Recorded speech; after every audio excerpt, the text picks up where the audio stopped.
नमस्कार, आप देख रहे हैं हार्ट अटैक भारत। मैं हूं दिवाकर विक्रम सिंह। थोड़ी तबीयत अच्छी नहीं लग रही है, इसलिए थोड़ा आराम की मुद्रा में रहते हुए मैं आपसे बातचीत करना चाहता हूं।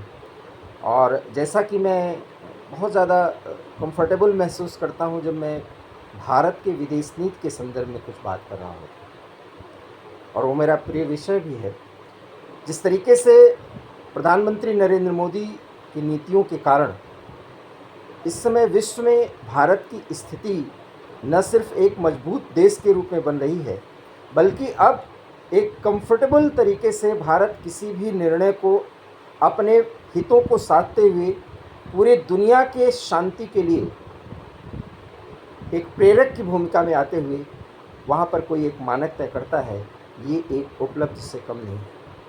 हम ये बात यूं ही नहीं कह रहे हैं कि सिर्फ ये किसी व्यक्ति की तारीफ है। मैं बार बार ये कहता हूँ कि अगर देश का नाम किसी राजनेता के ज़रिए, उसके काम के ज़रिए होता है, तो निरपेक्ष तरीके से उसका मूल्यांकन होना चाहिए और उसकी तारीफ करनी चाहिए। प्रधानमंत्री नरेंद्र मोदी कल से अर्थात 21 सितंबर से 23 सितंबर तक अमेरिका में रहेंगे, और अमेरिका में वो भारतीय समुदाय के साथ मुलाकात करेंगे। और ये प्रोग्राम पूरा हाउडी मोदी की ही तरह होगा। इसके पहले कि प्रधानमंत्री नरेंद्र मोदी पहुँचें, बाइडेन जो प्रधानमंत्री का स्वागत करने के लिए राष्ट्रपति के तौर पर तैयार हैं, ये उनकी अंतिम पारी है। और भावी अमेरिका के राष्ट्रपति डोनाल्ड ट्रंप एक मित्र के नाते प्रधानमंत्री नरेंद्र मोदी की तारीफ करते हुए उनसे मिलने की इच्छा व्यक्त कर रहे हैं। आप सोच सकते हैं, अमेरिका की राजनीति में इस समय चुनाव का दौर चल रहा है, और ऐसे में वहाँ पक्ष और विपक्ष के दोनों नेता, बड़े नेता, प्रधानमंत्री नरेंद्र मोदी से मुलाकात कर भारत अमेरिकी संबंधों को एक नई दिशा देने की ओर अग्रसर है। क्या ये उपलब्धि कम है? इस विदेश नीति के प्रभावी तरीके से आगे बढ़ाए जाने के अनेक कारण हैं, क्योंकि कल से जो यात्रा शुरू हो रही है, प्रधानमंत्री नरेंद्र मोदी सबसे पहले क्वाड सम्मेलन में भाग लेंगे। ये क्वाड शब्द जो है, ये 4 देशों का समूह है, जिसमें भारत है, ऑस्ट्रेलिया है, जापान है और अमेरिका है। एशिया हिंद प्रशांत, आप समझ सकते हैं कि पैसिफिक रीजन, प्रशांत क्षेत्र में किस तरीके से चीन का दखल बढ़ रहा है। प्रशांत महासागर से लेकर के अगर आप देखें मैप में, क्योंकि मैं मैप से आपको बेहतर तरीके से समझा पाता, वो उपलब्धता नहीं है, तो एशिया पैसिफिक रीजन है जहाँ पर चाइना दखल देता रहता है। और जब भारत, जापान, उधर ऑस्ट्रेलिया और अमेरिका एक साथ सक्रिय होंगे तो चीन की भूमिका बहुत सीमित हो जाएगी। और इसलिए क्वाड का महत्व अमेरिका के लिए ज़्यादा है, ऑस्ट्रेलिया के लिए ज़्यादा है, जापान के लिए ज़्यादा है। ये तो वो अपने हिसाब से देखें, लेकिन मेरा मानना है कि इस क्वाड का महत्व भारत के लिए सबसे ज़्यादा है, क्योंकि चीन को बैलेंस करने के लिए, उसे चेक करने के लिए क्वाड की ज़रूरत थी। और वो भी उस स्थिति में जब चीन हमारे सबसे अच्छे मित्र रूस के साथ इस समय नज़दीकियां बहुत नज़दीक कर चुका है। हालांकि भारत को अपने दोस्त पर पूरा भरोसा है, और भारत को अपने रणनीतिक सहयोगी अमेरिका पर भी भरोसा है। लेकिन इसका मतलब ये नहीं कि एक रणनीतिक सहयोगी एक दोस्त की बराबरी पर हो जाएगा, और विदेश नीति में तो भावनाएं होती ही नहीं।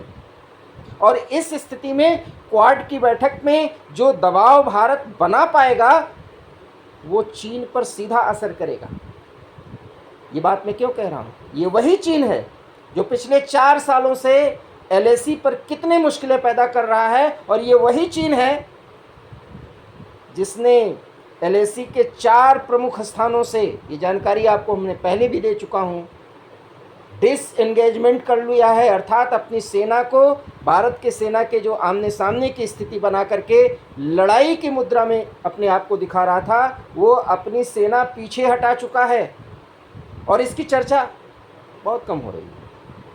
मैं फिर कह रहा हूँ, विदेश नीति के धारदार प्रदर्शन से, कूटनीति से भारत इस समय ऐसी स्थिति में आ गया है कि यूएन सिक्योरिटी काउंसिल में उसे स्थान मिलना तय है। और इस स्थिति में आप जान रहे हैं कि प्रधानमंत्री वहाँ जाएंगे तो भारतीय समुदाय, इंडियन डायस्पोरा से वो रूबरू होंगे, उन्हें संबोधित करेंगे और एक ऐसी लॉबी को वो संबोधित करेंगे जो आने वाले अमेरिका के चुनाव में बहुत प्रभाव डालेगा। और इसलिए एक डीप स्टेट ने भारत के पिछले चुनाव में, अर्थात ये जो चुनाव संपन्न हुआ, बड़ी भूमिका निभाई है। तो प्रधानमंत्री नरेंद्र मोदी भी जब बातचीत कर रहे होंगे तो आप देख लीजिएगा, वो यही कहेंगे कि देश का नाम ऊंचा करने के लिए अमेरिका को भी प्रॉस्परस बनाइए। और ये प्रॉस्पेरिटी अमेरिका की ताकत भारत के मिशन 2047 के लिए बहुत ज़रूरी होगा। और इसलिए मैं कह रहा हूँ कि प्रधानमंत्री क्वाड सम्मेलन में जब भाग ले रहे होंगे, जब वो इंडियन डायस्पोरा के साथ अपने आप को बता रहे होंगे, अपने आप को उनसे जोड़ रहे होंगे और उनसे आह्वान कर रहे होंगे, तो ये प्रभाव अमेरिका की राजनीति पर भी पड़ेगा। अमेरिका की भावी राष्ट्रपति चाहे डोनाल्ड ट्रंप बने या डेमोक्रेट उम्मीदवार हैरिस बने, कमला हैरिस, आप समझ सकते हैं, कुछ लोग भारतीय होने के नाते बहुत ज़्यादा उनका समर्थन करते हुए दिख रहे हैं। लेकिन मेरा मानना है कि अगर भारत की प्रॉस्पेरिटी और भारत अमेरिका के संबंध को और ज़्यादा मजबूत करना है तो कमला हैरिस के मुकाबले डोनाल्ड ट्रंप को वहाँ का राष्ट्रपति बनना चाहिए। वो डोनाल्ड ट्रंप जो प्रधानमंत्री नरेंद्र मोदी की नीतियों की तारीफ़ करते हैं, प्रधानमंत्री नरेंद्र मोदी की तरह वो भी अमेरिका फर्स्ट, जैसे प्रधानमंत्री इंडिया फर्स्ट का नारा देते हैं, वो भी देते हैं। और ऐसे में दो राष्ट्रवादी सोच के लोगों के साथ बहुत अच्छी निभ सकती है। हालांकि उसकी अपनी सीमाएं होंगी, इन सीमाओं पर हम फिर कभी बात करेंगे। ऐसा नहीं है कि सब कुछ डोनाल्ड ट्रंप दे ही देंगे, लेकिन इसमें कई ऐसे मुद्दों पर, खास करके इस्लामिक आतंकवाद को लेकर के भारत और अमेरिका के बीच जो नज़दीकियाँ बढ़ेंगी, वो अगले 5 सालों में एक मिसाल कायम कर सकती है। और इसलिए फिर मैं कह रहा हूँ कि प्रधानमंत्री नरेंद्र मोदी की ये जो यात्रा है, इसके बड़े मायने निकलने वाले हैं। यूएन सिक्योरिटी काउंसिल में भारत की स्थायी सदस्यता की जो मुहिम चल रही है, जहां भारत बहुत नज़दीक पहुंचा है, अब कूटनीतिक रूप से अमेरिका के इस यात्रा के दौरान उसमें एक बड़ी धार आने वाली है। उसकी धारा बहुत प्रभावी होने वाली है। साथ ही साथ भारत अमेरिका रिश्तों के कारण कुछ ऐसी स्थितियां भी बन सकती हैं जिससे चीन और कंट्रोलिंग मोड में आए और एलएसी पर भारत के साथ तनाव कम करने के लिए कुछ और आगे कदम बढ़ाए। ये एक बहुत बड़ी उपलब्धि होगी। रही बात अमेरिका में, तो भारत के खिलाफ आज भी खुरपेश हो रहा है। जैसे हमारे एनएसए अजित डोभाल के खिलाफ वहाँ के कोर्ट ने समन भेजा है, हालांकि भारत ने उसको रिजेक्ट कर दिया कि आपके समन पे हम कोई संज्ञान ही नहीं लेंगे।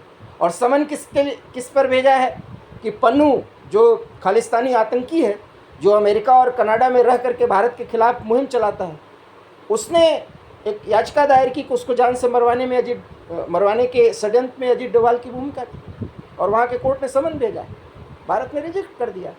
तो ऐसा थोड़ी है कि अगर हमारा रणनीतिक सहयोगी है वो हमारे अस्मिता पे या हमको कम आंकने की कोशिश करेगा तो हम उसको महत्व देंगे। और यही आंख में आंख मिला करके बात करने की जो स्थिति है, उसके कारण भारत एक बराबरी की स्थिति में अमेरिका के साथ आएगा।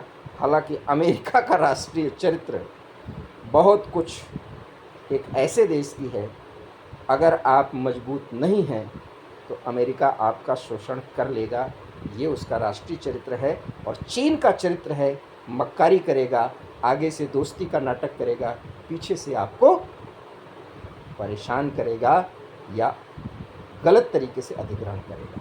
अब रही बात दोस्त रूस की, तो दोस्ती परवान चढ़ी है, जो 4 दशक से अधिक समय तक वो दोस्ती इतनी नज़दीकियों में है कि भारत और रूस के संबंध तो कोई बिगाड़ ही नहीं सकता।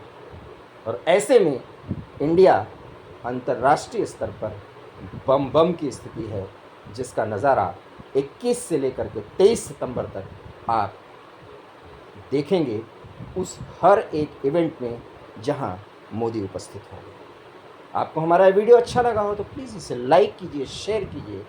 हमारे चैनल हार्ट ऑफ भारत को प्लीज़ सब्सक्राइब कीजिए। बहुत बहुत धन्यवाद। नमस्कार।